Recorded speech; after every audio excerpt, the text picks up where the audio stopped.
was gone. Blue, lifeless, no heartbeat. I thought I lost him. My name is Lydia Daniels, and I still shake when I say this out loud. My 14-year-old son Micah died at a water park for over 9 minutes. Doctors said he had no pulse, no brain activity. But when he came back, he wasn't the same. He came back crying, shaking, telling us things no teenager should know. He said he saw Jesus. He said time stopped. And what he shared with us was terrifying, beautiful, and urgent. I've never shared this until now, but Micah begged me, "Mom, they need to know before it's too late." Micah wasn't supposed to be at the park that day. We almost canceled the trip because of the weather, light clouds, a chilly wind. But he insisted. He'd just finished a hard school week. "Come on, Mom, I just need one good day," he'd said, smiling like only Micah could. Gentle, never loud, never needy, just kind. We packed towels, snacks, and drove out to the water park, a place we'd been many times before. Nothing felt off, nothing felt strange. In fact, it was peaceful. But now, looking back, the whole morning feels like it was watching us. Micah had this habit of getting quiet before big things happened. When we arrived, he stood still at the gate, eyes locked on the largest slide in the park. "That one," he whispered. "I'm going on that first." His tone wasn't excited. It was determined. I remember laughing, ruffling his hair. "It's just a slide, Micah." He looked up at me and said something that haunts me now. "Not today. It's something more." He went straight for the ride. I stayed nearby, watching like moms do, double-checking straps, lifeguards, water depth. It all seemed fine. 10 minutes later, the screaming started. I ran, heart racing, toward the wave pool near the exit of the slide. There was a crowd, lifeguards diving in, whistles blowing. Then I saw it, a limp body in the water. It was Micah. No movement, no breath. I dropped to my knees, screaming his name. They started CPR. A lifeguard shouted, "No pulse!" I froze. Time blurred. My baby, my only child, lay still on the concrete, blue-lipped, eyes half closed. They worked on him for what felt like forever. I was shaking so violently I couldn't even pray, just whispering, "God, please, please." 9 minutes passed, 9 minutes of nothing. Then, out of nowhere, Micah gasped, like his lungs were set on fire. He bolted upright, eyes wide open, looking around frantically. "Where is he? Where is he?" he shouted. "He said it's starting. He said the gate's already opening." I thought he was hallucinating, but no.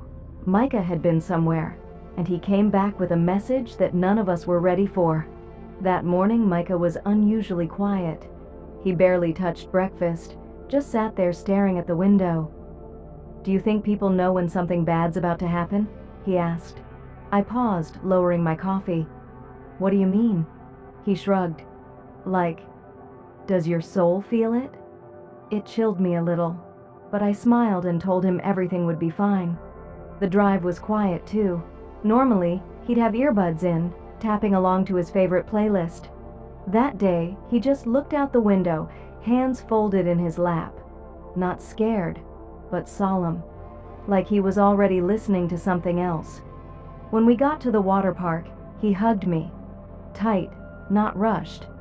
That was the last time I held him before everything changed. We went straight to the biggest slide. He was calm, not giddy. He looked up and said, "It's not about fun today. It's about being brave." "What are you talking about?" I asked. But he just nodded and walked toward the stairs. It all happened so fast. 1 minute he was sliding down, the next he was gone. The lifeguards later told us a hidden underwater vortex had formed at the base of the slide. A swirling trap triggered by a blocked drain they hadn't noticed. It wasn't supposed to be possible in a pool that shallow. They'd never seen anything like it. Micah's body had been sucked down and held under for several minutes before anyone realized. But he never fought. Not even once. That's what shocked the lifeguards. He wasn't thrashing, one of them said. It was like He let go. He did. Because in his words, I didn't drown. I crossed over. Micah described the moment it happened with a clarity that still rattles me. He said when he hit the water, he felt the suction pull at his legs, but not violently. More like a hand guiding him. At first, he thought it was just part of the ride, but within seconds he couldn't breathe. And yet, he wasn't panicking. It didn't hurt, he told me later. It felt like everything stopped listening to Earth. He said the water got silent, not muffled, silent, like the whole world had taken a step back. He looked around underwater and saw everything slow down. The bubbles, the people diving in, even the ripples in the pool. Everything froze. Then the water turned solid, he said, like I was inside a glass tunnel. He said he could still see through it, but it didn't move. He wasn't floating or swimming, just suspended, between something. He told me it was then he saw a figure of light, not walking, not floating, just existing, tall, not like a man, but formed like purpose itself.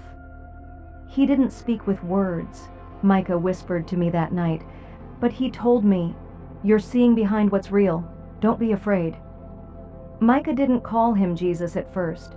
He said the light man because he didn't want to sound weird, but later he admitted, "Mom, it was Jesus. I just knew. You don't question that kind of knowing." And in that frozen tunnel of water, the figure raised his hand, and time snapped. Micah left Earth. When I asked Micah what it felt like to die, he said something I'll never forget. It didn't feel like dying. It felt like remembering. He said he wasn't falling. He wasn't floating. He was becoming something else. His breath stopped, but something bigger than breath kept going. The silence he described wasn't emptiness. It was presence, like all of heaven was holding its breath, waiting for him to understand. He said he couldn't see with his eyes anymore, not like we do, but he could feel color, hear light, and understand silence. Every part of him was absorbing creation. "Mom, it was like I could hear the stars breathing." He said he saw threads, glowing, endless, weaving through darkness. Some were bright, some flickered, some were barely there. Jesus told him, "These are prayers, Micah. Some live, some die, some are never spoken." Micah wept in that silence, not because he was scared, but because he felt everything, all at once, love, pain, the people who needed him, the ones who forgot how to pray. He said Jesus let him feel the grief of the world just for a second. And then he showed me the gate. "Mom, it's already opening." What that gate means, I still don't know. But Micah said it was bright, massive, alive, and from it, something was coming. Then Jesus looked at him and said, "You must go back. You're going to speak what others won't." And in a flash of heat, sound, and blinding stillness, Micah woke up screaming, and now he can't unsee any of it. When Micah crossed over, he said he didn't fall, rise, or walk. He simply shifted, like being moved from one page to the next in a book already written. It felt like heaven blinked, and I was inside its thought, he told me. He described the transition as painless but overwhelming. He said the moment he crossed over, the air itself knew his name. Not just Micah, but who he was. Every memory, every thought, every hidden fear and silent prayer, all of it was laid bare and embraced. "I wasn't judged, Mom," he whispered. "I was known. Fully." He didn't see pearly gates or a big throne at first. He saw layers, like reality was made of transparent fabric, and he was now passing through them. Each one had a temperature, a sound, a truth. One layer smelled like jasmine and sounded like laughter. Another buzzed with memory. Another vibrated with ancient songs no human tongue could sing. Micah said as he moved through these layers, he passed by others, but not in human form. Some were lights, others were shadows longing to return. Some watched him, some wept, but they didn't block him. They knew he had permission. "Jesus walked with me," Micah said, "but not beside me. inside me, like his light filled me up and moved me forward. He said it wasn't scary, it was sacred, like walking through God's breath. Then everything stopped. He stood before what he described as a bridge made of thunder. Beneath it was what he called the deep quiet. "That's where I think souls wait," he said, "the ones who never finish." Jesus looked at him and said, "Not yet. You have something to see first." And so he took Micah somewhere even deeper. Micah said what happened next shouldn't be possible. He described walking through what looked like a hallway made of living air. Yet every time he tried to move, it resisted him like glass. Not cold, not sharp, just dense, like light was trying to stop him. "The air didn't want me to pass through it," he said, "not because it hated me, but because I wasn't supposed to see what was next." But Jesus was with him, and wherever Jesus stepped, the air bent. "He didn't push it," Micah explained. "He invited it to move." That part shook me, the way Micah said it, as if heaven itself obeyed Jesus out of love, not force. When they reached the end of the hallway, the space opened up into what Micah called the waiting field, a vast space, endless, filled with floating stones that hummed with names. Each stone was a person, he told me, people who almost made it, people who stopped believing at the edge. He said the stones pulsed with almosts, like unfinished songs. Micah cried when he saw them. "So many people stop too soon, Mom," he whispered. "They don't know how close they are." He said Jesus placed his hand on one of the stones, and a light exploded from it, and the stone turned into a voice, singing something that sounded like healing. "He redeemed it," Micah said, "even the unfinished ones. He doesn't forget them." Micah told me he didn't know why Jesus showed him that room, but it felt like a warning and a comfort at the same time. And when they left the room, Micah said, the hallway didn't resist me anymore. It was like it knew I was ready. Micah said what happened next shouldn't have been possible in time. He stood in a place where he could see Earth, but it wasn't like a globe. It was like watching a living heart, beating with choices, prayers, thoughts. He saw cities glowing and some flickering out, people singing in the dark, people arguing over nothing while angels tried to speak beside them. "It was like a billion things happening in one moment," he said, "and I could feel every single one." That's when Jesus did something unimaginable. He stopped it. He froze time, Mom. Like, completely. Every single thing on earth just stopped moving. Even the wind. Micah said Jesus looked at him and said, "This is how I hear every prayer. This is how I see every tear." He wanted Micah to understand that God doesn't hear us in delay. He hears us in eternity. That's why we shouldn't rush prayer, Micah said. He hears it all like it's the only thing happening. Micah wept when he told me that, not because it scared him, but because he finally understood how important we are to heaven. Then Jesus pointed to a boy, about Micah's age, sitting alone in his bedroom. "That boy is about to give up," Jesus said. "You'll meet him one day." Micah gasped.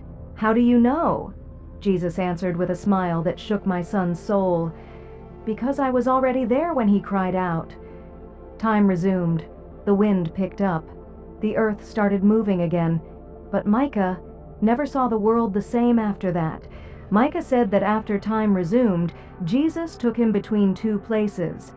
It wasn't earth, it wasn't heaven, it was between the inhale and the exhale. He called it the world between breaths. He said this place is where souls are born, not into flesh, but into realization. It's the womb of spiritual clarity. People don't go there with bodies. They go there when God is about to show them something that will change everything. Micah said he saw people he didn't know, sitting in circles, hands over their hearts, eyes glowing with light. They weren't talking with mouths. They were listening to the wind. They were waiting for their assignments, he said. And they were young, Mom. Kids, teenagers, even babies. He asked Jesus, "Why are they so young?" Jesus answered, because this is the generation that will speak truth when no one else will. Micah said that in that world, he could feel prophecy swirling through the air, like pages waiting to be written. And then, something strange happened. Micah turned and saw his own reflection, but it wasn't a mirror.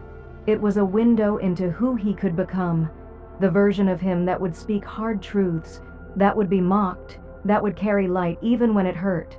"I don't want to go back," Micah told Jesus. "It's so much easier here."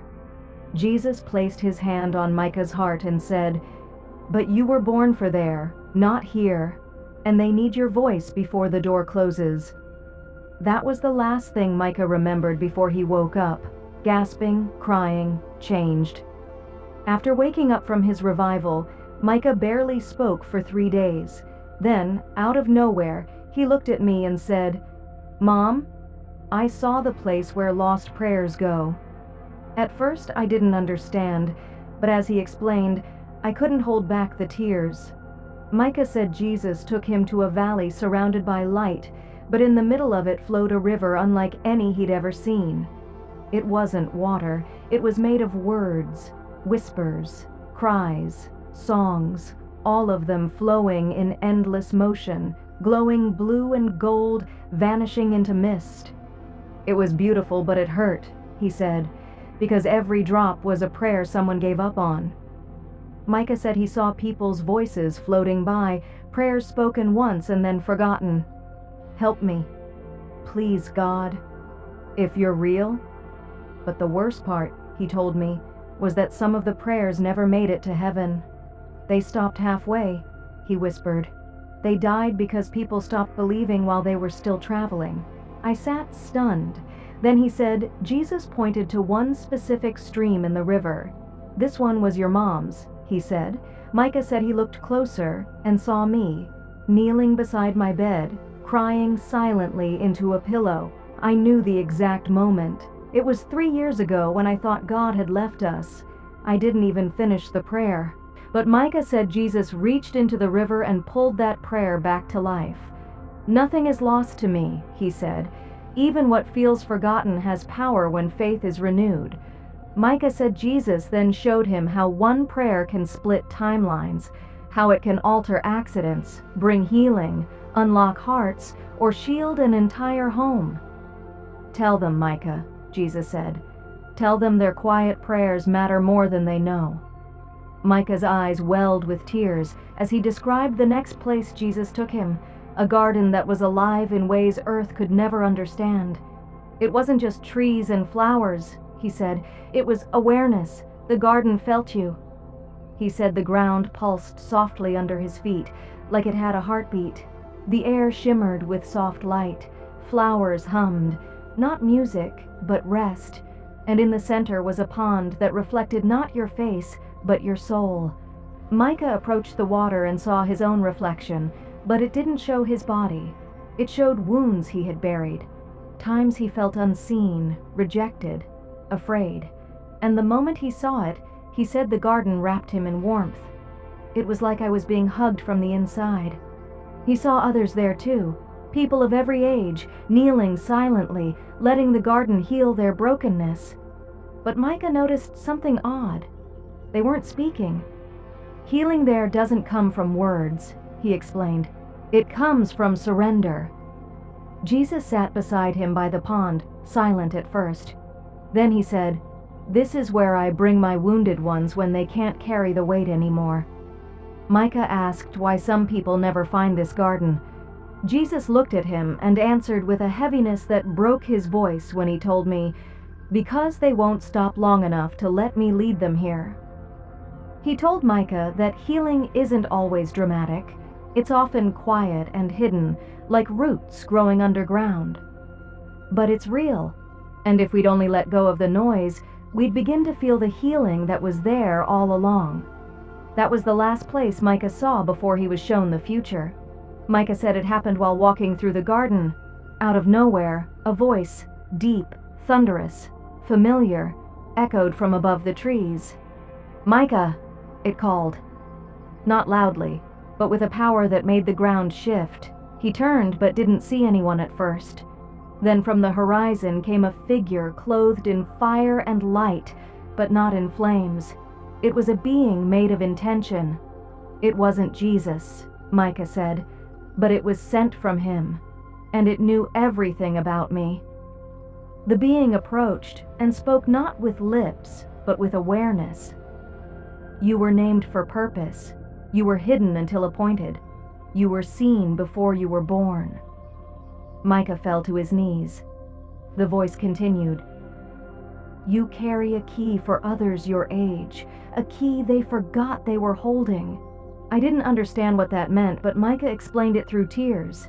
He meant I was supposed to help people like me, kids who feel invisible.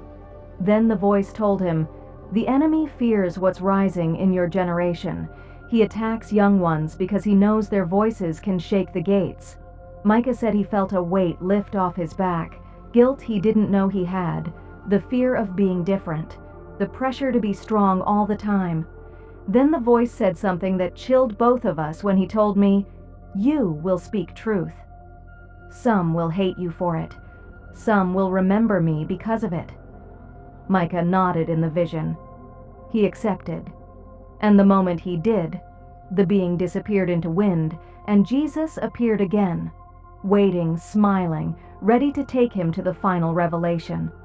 Micah said Jesus took his hand and they ascended, not up, not forward, but through time. I saw Earth from the other side of now, he told me.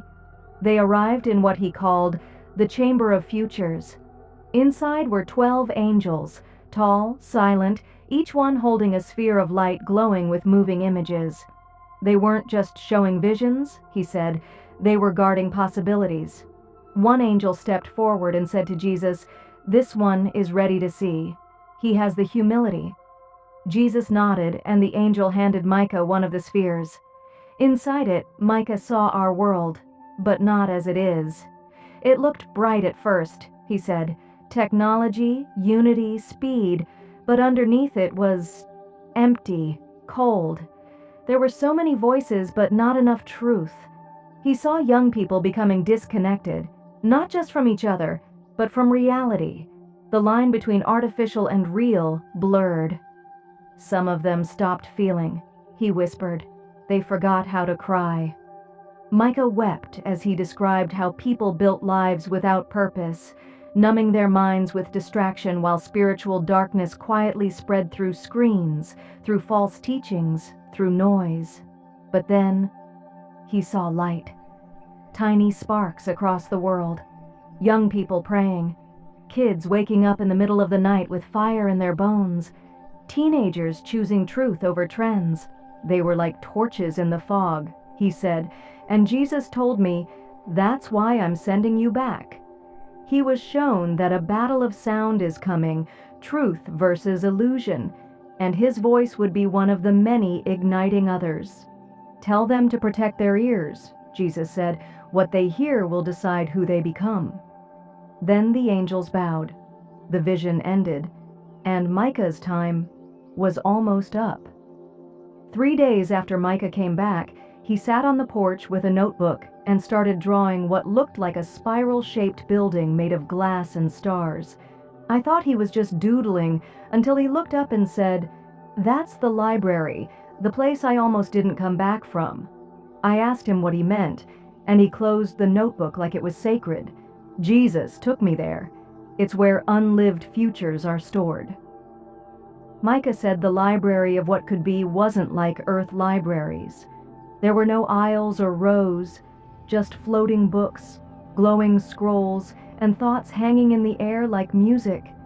Every time he looked at one, it opened on its own and began to show a life.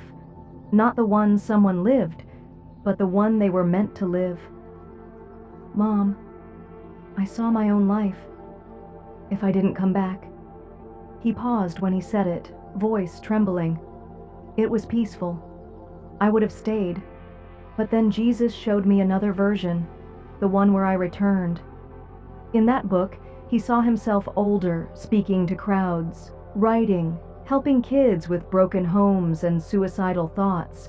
He didn't want the attention, he didn't want the pressure, but he knew it was real. It's not about being famous, he said. It's about being faithful. Micah told me something that shook me to the core. Everyone has a book in that place, but most people never read it. They live lives they weren't designed for because they stopped listening too soon. He told me the angels in that place don't cry, except when a book goes dark. It happens when someone gives up for good, he said.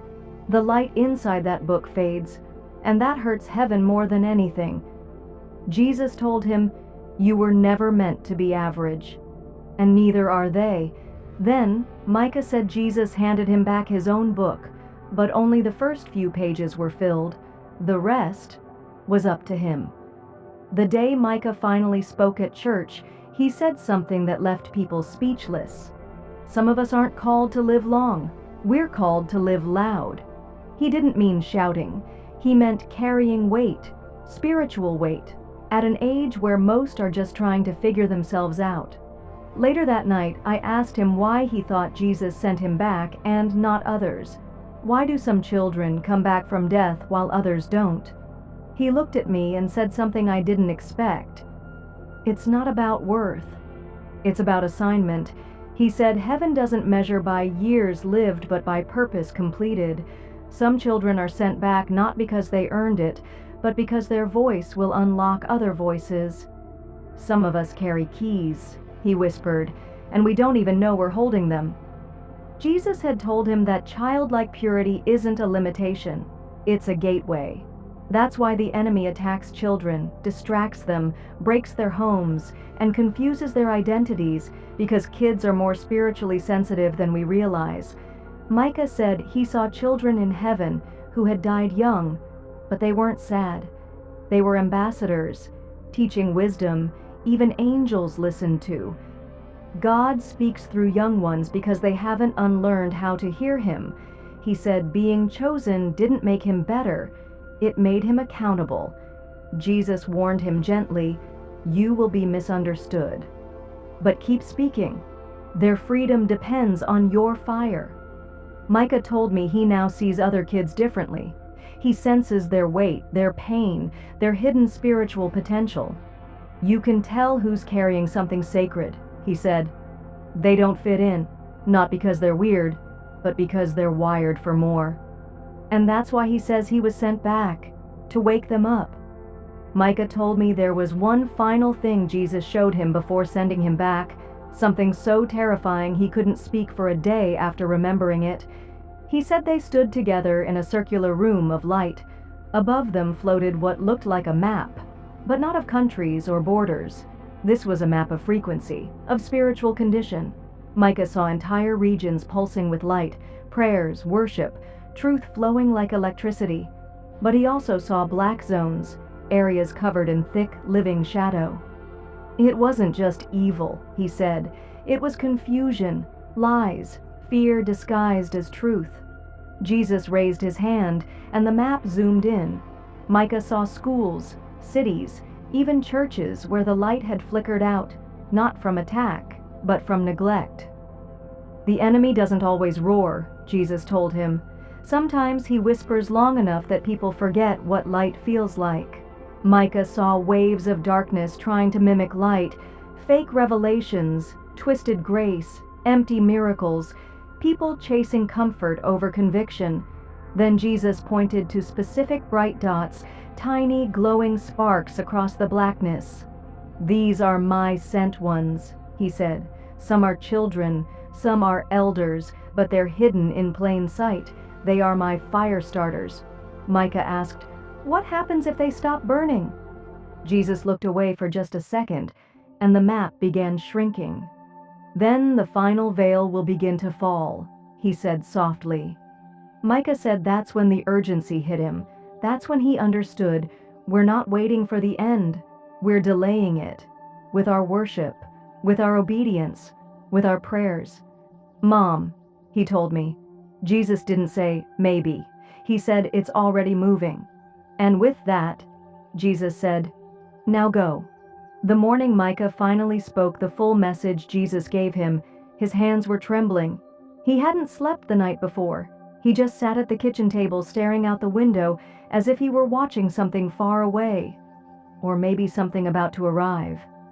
He looked at me and said, "Mom, if I don't say this, I'll be held accountable." So I sat with him, just us two, and he began. Jesus told me to warn them that we're at the last edge of mercy, the final extension. He said Jesus made it clear this wasn't fear-based. It was truth-based. People were so distracted by comfort, success, and noise that they had stopped recognizing the shift. "There's a shaking coming," he said, "not just physical, spiritual, minds, beliefs, fake things people built. It'll all collapse." He saw an invisible line, something spiritual, stretching across the earth, splitting the real from the false. People would have to choose sides, even when everything looked confusing. "Jesus told me the enemy is preparing a counterfeit revival," he whispered, "one that feels like light but leads to pride." Micah was shown pastors, influencers, even good people unknowingly leading others away from truth because they stopped listening to the Holy Spirit. He was also told, "There's one last harvest, and the workers are already being marked, not marked by signs or symbols, but by surrender." Micah asked Jesus, "How will they know?" And Jesus said, "The ones who hunger for me will hear my whisper even in chaos." He ended the message with something that still echoes in my chest. "Mom, tell them it's not too late, but it will be, soon." And just like that, he stopped talking. After Micah's return, things weren't the same, not just emotionally, spiritually. The first thing we noticed was his eyes, not the color or shape, the depth. It was like looking into someone who had lived 100 years. People would meet his gaze and look away, sometimes tearing up for no reason. He also began hearing things, not voices, but discernment. He'd say things like, "That person is hurting on the inside," or "She feels invisible even though she smiles." Micah was never one to talk much before, but now he'd speak in sudden moments, almost like he was responding to something no one else heard. "Truth speaks like a whisper," he told me once. "If you don't get quiet inside, you'll miss it." He began having dreams too, vivid, almost cinematic visions of people he'd never met, places he'd never been. And then, days or weeks later, those people would show up in our lives. Once we were at a grocery store and a woman walked by. Micah stared, then gently said to her, "God heard what you said in the hospital room. Your son's going to make it." She burst into tears. Her son had just gone into emergency surgery that morning. Things like that kept happening, but Micah never boasted. He never sought attention. He often cried afterward, feeling the weight of carrying something holy. He told me the closer he stayed to silence, prayer, and scripture, the clearer things became. If he stayed too long in noise, phones, videos, social media, he said it felt like the light dimmed. "I'm not special," he reminded me. "I just listened. Anyone could if they'd stop long enough." I believe that with all my heart. When people hear Micah's story, they often ask me, "So what now? What's he going to do with all this?" I don't think Micah knows the full answer yet, but he knows this isn't about him. "I'm just a match," he said. "God's trying to light a wildfire in my generation." He says the real story isn't what happened in heaven, it's what heaven wants to happen on earth. Micah believes that kids, teens, and even adults are waking up spiritually, but they don't know what to do with what they're feeling.